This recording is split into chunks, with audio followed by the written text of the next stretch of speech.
We're going to make a stuffed chicken cutlet, so we want a really nice filling for this. Remember, in Italian cooking, it's quality, not quantity. So I'm going to fill my chicken with this. This is gorgonzola. I love saying that name. I just cut it up. It's very soft, as you can see.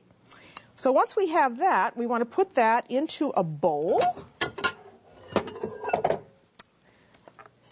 Let's get that in. There's our gorgonzola.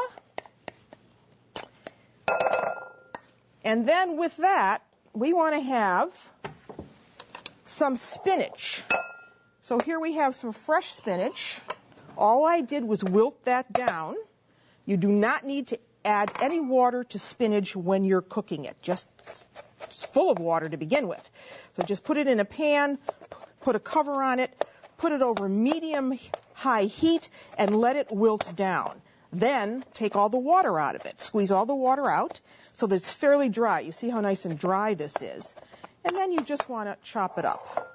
That's going to go right in our bowl with the gorgonzola. We're going to give that just a little bit of salt and a pinch of pepper. And we want to just now mix this up. See how easy this is? Very simple. We're going to add a little bit of extra virgin olive oil to this, just to smooth that out a little bit. A little extra virgin olive oil, maybe about a tablespoon or so, to just blend that really nicely. You didn't want to use gorgonzola cheese if you think it's just too strong. You could use other good melting cheeses like fontina, for instance, or you could use a mozzarella. That would also be good. And then the last thing we're going to add with that for our filling are nuts. That's going to give a really nice texture to this. These are walnuts. As we all know, walnuts are good for our heart. So we mix that in, and that's our filling. So I'm going to take some of this filling, not overstuffing it, but pressing the filling on the chicken, like so. See? Now we have enough filling here to do 6, but I'm only going to do 2 for you. Then you want to roll the chicken up. If any filling falls out, you just push it right back in. Okay. Then you want to take some string. And here you want to use kitchen string for this, obviously. And you just want to tie these just to hold this thing together while you are cooking it. This is going to go together very quickly in a saute pan.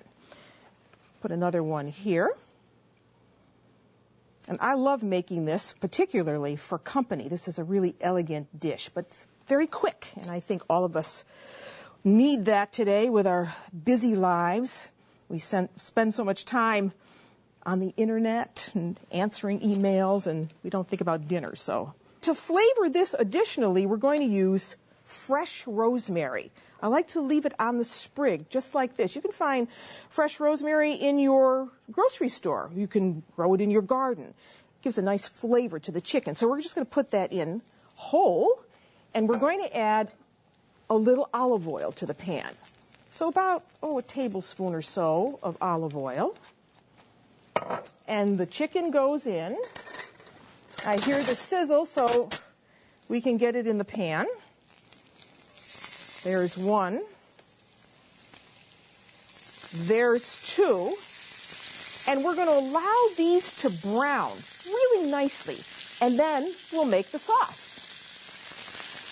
It is smelling absolutely beautiful. Rosemary, perfect. These are nicely browned. I'm going to take them out now because we want to make a sauce for this, a very quick sauce. So let's take them out, put them on a plate. And in those drippings that we have in the pan, I'm going to add some more rosemary, actually, and some garlic. So there they are. They smell fabulous. So here's a little garlic. So that goes in. We want some rosemary, again, and a couple bay leaf. I like bay leaf. It gives chicken just a nice little spicy flavor. So we get that in there. Now, if you see that your pan is dry, you can always add some olive oil to it. But we want to get those little crusties up, and I'm going to add, just to really give this a nice finish, some butter. So we have some unsalted butter in this. And by the way, when this sauce is cooked down, we want to take out the rosemary and the bay leaves. You want to be real careful when you cook with bay leaves, because you want to always use them whole, because if you cut them in pieces, they're sharp, they're jagged, you could really choke. So for this, how about a nice Pinot Grigio? So we want to put some wine in a pan here, turn up that heat. Remember, you're getting all those little crusties up from the bottom of the pan. That's where all the flavor is. Here goes the Vino Bianco. And any wine that you like to drink, you can cook with. Please don't go out and buy cooking wines. So we're going to let that thicken up a bit, and then we're going to add the chicken. Sauce smells good, and now we can strain that. We don't want all of that rosemary and garlic and the bay leaves, so I just take it out, strain it into either a measuring cup or a small bowl. Okay, just like that. Just get all that out. It smells really, really good. So we can get rid of that. And now what we have to do is take the strings off the chicken. So you don't want to serve it with the strings on. I mean, you can, but it's nicer if you take the strings off. Believe me, I have forgotten to take strings off chicken in the past. But you see how the string holds that nicely together. So we have all of our chicken pieces now ready. And now we need to finish this. So I'm going to turn the heat up on this now. And we're going to take our sauce back in the pan. Beautiful. We're going to add the cracklings. Remember, that was the pancetta that we started with. Can you imagine how this is going to taste? And now we are going to take and put those chicken pieces back in the pan. These are basically cooked now. You just want to heat the chicken through.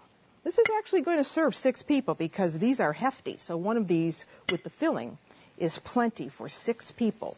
You see how fast this is? Who says chicken needs to be boring? Take that string out. So just heat these in the sauce, and you're ready to eat.